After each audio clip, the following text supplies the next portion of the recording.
Bom, continuando aqui nessa série de análise crítica, agora eu vou falar um pouco sobre João, o quarto evangelho e os sinóticos. Só um aviso aqui, eu já tinha falado uma vez sobre o quarto evangelho, mas outras questões. Quem quiser pode procurar aí um vídeo chamado O Quarto Evangelho é Inspirado e Histórico, mais o nome do canal que vocês vão achar, tá bom? O Evangelho de João tem uma estrutura e doutrina completamente diferente dos evangelhos sinóticos. Em João não encontramos nenhuma das parábolas que enche as páginas de Mateus, Marcos e Lucas.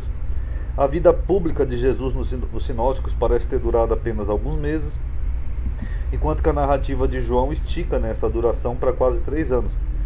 Em João, Jesus não efetua exorcismo, mas as suas ações miraculosas de cura e ressurreições são presenciadas por grandes ajuntamentos populares. Nos outros evangelhos, grande parte do ensino de Jesus é feita em privado. Em João, a maior parte do ensino é realizado em público. João Batista é quase o protagonista da história. No Evangelho de João, existem mais passagens relativas a João que nos evangelhos sinóticos, mas nenhuma das passagens menciona que Jesus foi batizado por ele. Muitas das passagens são inconsistentes, face aos relatos dos sinóticos. Por exemplo, João era Elias. Segundo Mateus, Jesus disse 2 vezes que João era Elias. E, se quereis dar crédito, este é o Elias que haveria de vir. Já que em Mateus 17, Jesus diz: Mas digo-vos que Elias já veio e não o conheceram, mas fizeram-lhe tudo o que quiseram. Assim farão eles também padecer o Filho do Homem. Então entenderam os discípulos que lhe falara de João Batista.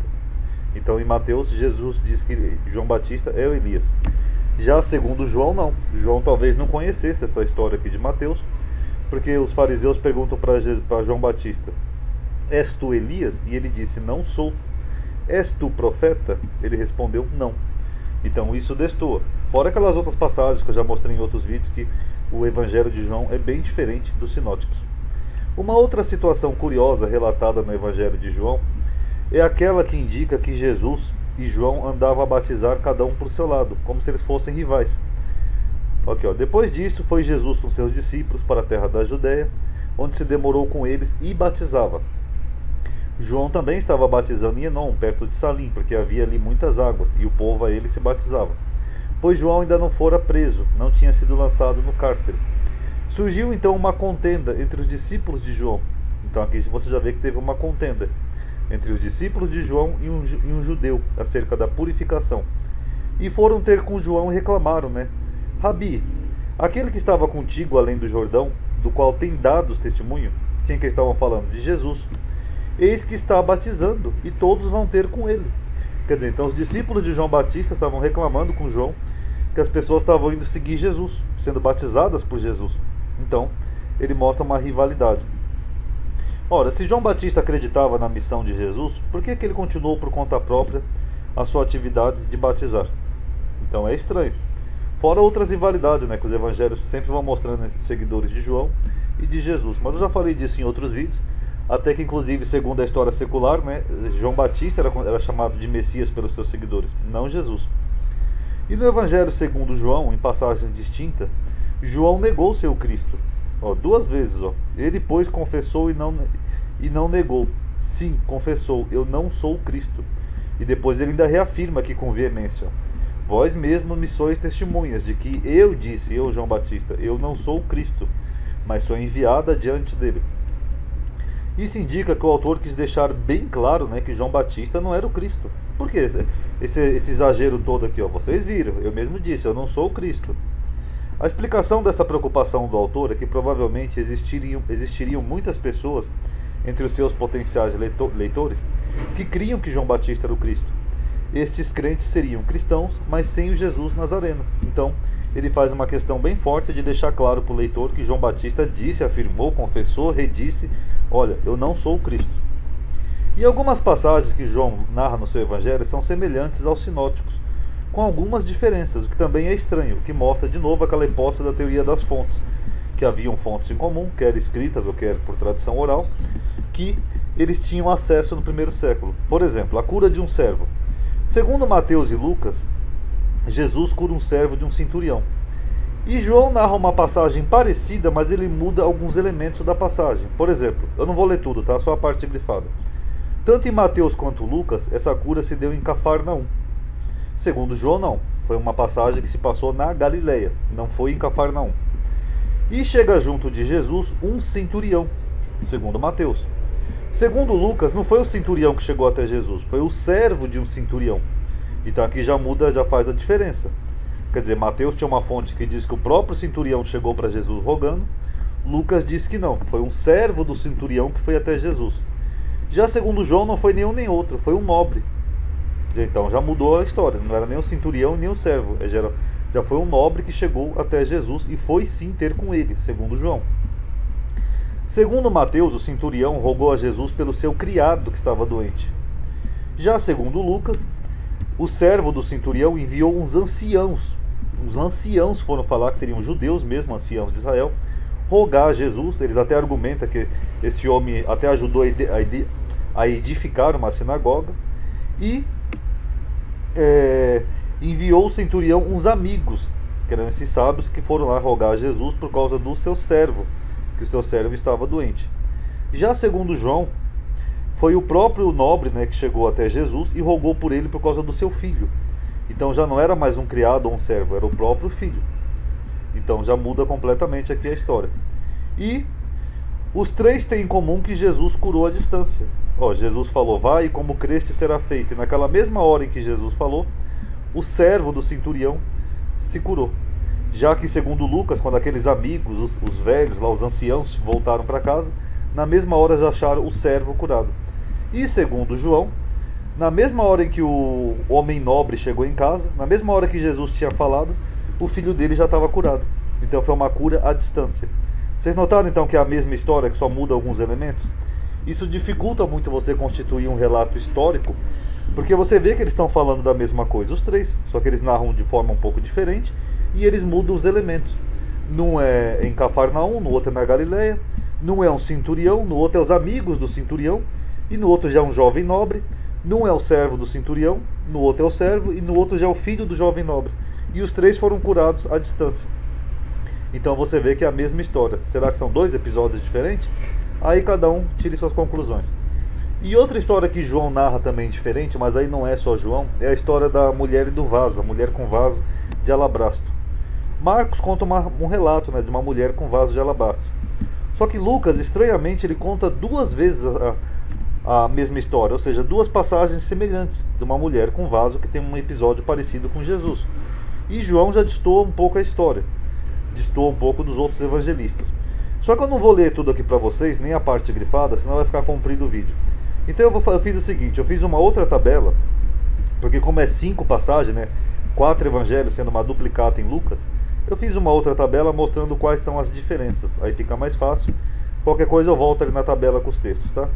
Vamos começar primeiro com o local de uma mulher com vaso. Segundo Marcos e Mateus, uma mulher com vaso de alabastro foi em Betânia. Aqui eu estou colocando na mesma coluna Marcos e Mateus porque os dois coincidem mais no relato, tá? Lucas 7 não situa, e em Lucas capítulo 10 ele só fala de uma certa aldeia de uma outra mulher. E João também coloca em Betânia, que nem Marcos e Mateus, correto? Então só aqui nós poderíamos concluir que João estaria falando da mesma mulher de Marcos e Mateus. Tá vendo, Ronaldo? Não tem contradição nenhuma. Ok. Mas aonde se passa essa história? Em qual casa? Segundo Marcos e Mateus, é na casa de Simão, o leproso. Lucas dá uma certa confirmada no capítulo 7, no primeiro relato que ele faz de uma mulher com vaso, onde ele fala que era um certo Simão, um fariseu. Correto, aqui não teria nenhuma contradição aparente. Já Lucas 10, que é a outra passagem que Lucas narra, ele fala que é na casa de Marta e Maria. E João também fala que é na casa de Marta e Maria. Então vocês notaram? João coincide aqui com Mateus e Marcos ao dizer que foi em Betânia, mas ele coincide com a outra Maria lá de Lucas, com a outra passagem, que diz que foi na casa de Marta e Maria. O que a mulher fez? Segundo Marcos e Mateus, ela derramou óleo sobre a cabeça de Jesus, ou seja, ela ungiu Jesus com óleo. Já no primeiro relato que Lucas faz dessa passagem, ele fala que a mulher verteu lágrima nos pés de Jesus, enxugou com o cabelo e derramou óleo nos seus pés. Já segundo Lucas 10, que é a outra passagem, a mulher não fez nada, ela só ficou nos pés de Jesus escutando ele. Ou seja, a mesma mulher que se passa na situação da casa de Marta e Maria. Mas segundo João, a mulher que estava na casa de Marta e Maria, ela ungiu os pés de Jesus e enxugou com os cabelos, o que se parece mais com a primeira narrativa de Lucas. Agora, quem reclama? Segundo Marcos e Mateus, foram alguns discípulos. Segundo Lucas 7, quem fez a reclamação já foi o fariseu, o dono da casa. Segundo Lucas 10, que é a outra narrativa, ele fala que é Marta que reclama de algo. E segundo João, já não foi nenhum desses, foi Judas, o Iscariote, que traiu Jesus. E qual foi a queixa? Segundo Marcos e Mateus, um desperdício de dinheiro, porque eles desperdiçaram um óleo tão grande para derramar sobre a cabeça de Jesus. Segundo a primeira narrativa de Lucas, é o fariseu que reclama porque a mulher era uma pecadora e Jesus estava tocando numa pecadora. Segundo a outra narrativa de Lucas, é a Maria que reclama de Marta, é Marta que reclama de Maria, perdão, porque Maria não estava ajudando nos afazeres de casa, estava lá ouvindo Jesus. Já segundo João, ele volta a ter uma harmonia ali com Mateus e Marcos. Ele diz que o Judas Iscariotes reclamou porque era um desperdício de dinheiro. E qual foi a atitude de Jesus? Segundo Mateus e Marcos, ele explica que aquele gesto pré-anuncia o seu enterro. Já segundo Lucas 7, ele só defende a pecadora. Segundo Lucas 10, ele defende a Maria. E segundo João, ele explica o mesmo lá que em Mateus e Marcos, que aquele gesto pré-anuncia o seu enterro, era para o sepultamento dele, aquele óleo, aquele unguento. Então vamos analisar. João, ele tem mais proximidade aqui com o relato de Mateus e Marcos nesses três pontos. Foi em Betânia, alguém reclamou por um desperdício de dinheiro, um discípulo que ele identifica como Judas, e explica que aquele gesto era para o enterro dele. Então nós poderíamos deduzir que João está contando a mesma história que Mateus e Marcos. Só que tem um problema. A história de João se passa na casa de Marta e Maria, que é o mesmo que a história de Lucas contou pela segunda vez. E a atitude da mulher, segundo João, não foi derramar óleo sobre a cabeça de Jesus, como aconteceu aqui com Mateus e Marcos. Não, ela fez parecido com o que Lucas contou na primeira vez. Ela derramou óleo sobre os pés de Jesus e enxugou com o cabelo. E aí, como é que fica? Então João estava contando qual a história? A história que Lucas contou aqui primeiro, a história que Lucas contou aqui segundo, ou a história que Mateus e Marcos contaram? Enfim, como Lucas narrou duas vezes, duas histórias parecidas, envolvendo uma mulher com vaso de alabastro, a gente pode entender que haviam duas histórias ou duas tradições da mesma história, duas versões. Aí Lucas, pegou e falou, bom, eu não sei qual das duas é a verdade, em vez de combinar as duas histórias, Lucas contou duas vezes. É bem possível isso. Olha, foram dois episódios distintos. Então Lucas pode ter tido esse entendimento. Por isso ele teria falado aqui em Lucas 7 e aqui em Lucas 10, correto? Já João combina essas histórias, pois as três, no caso, tanto as de Lucas quanto as de Mateus e Marcos, as quatro, no caso, pois a história de João tem elementos de todas essas histórias. Tem em comum com Marcos, com Mateus, com a primeira narrativa de Lucas e com a segunda narrativa de Lucas, o que é bem estranho até. João diz que foi em Betânia que um discípulo reclamou como Marcos e Mateus, mas diz que foi na casa de Marta e Maria como em Lucas 10 e que a mulher enxugou os pés de Jesus com o cabelo que nem em Lucas 7. Então dá a impressão que João conhecia uma história e ele resolveu fazer uma combinação. Lucas resolveu deixar as duas histórias como eram e Mateus e Marcos devem ter tido só acesso à história ou entenderam de um jeito diferente. Mas seja como for, nós vemos que os 5 episódios aqui, que seriam os 4 evangelhos mais a duplicata de Lucas, são a mesma história de uma mulher com vaso de alabastro. Aí fica uma pergunta, essa história é real? Se sim, por que eles não sabiam onde se situava a história? E cada um diz uma coisa. Por que eles não sabiam na casa de quem se passava a história? Pressupondo que é a mesma história. Se foi na casa de Simão ou na casa de Marta e Maria. Ah não, Ronaldo, mas eram duas histórias. Uma se passou na casa de Marta e Maria e a outra se passou na casa de Simão. Tá.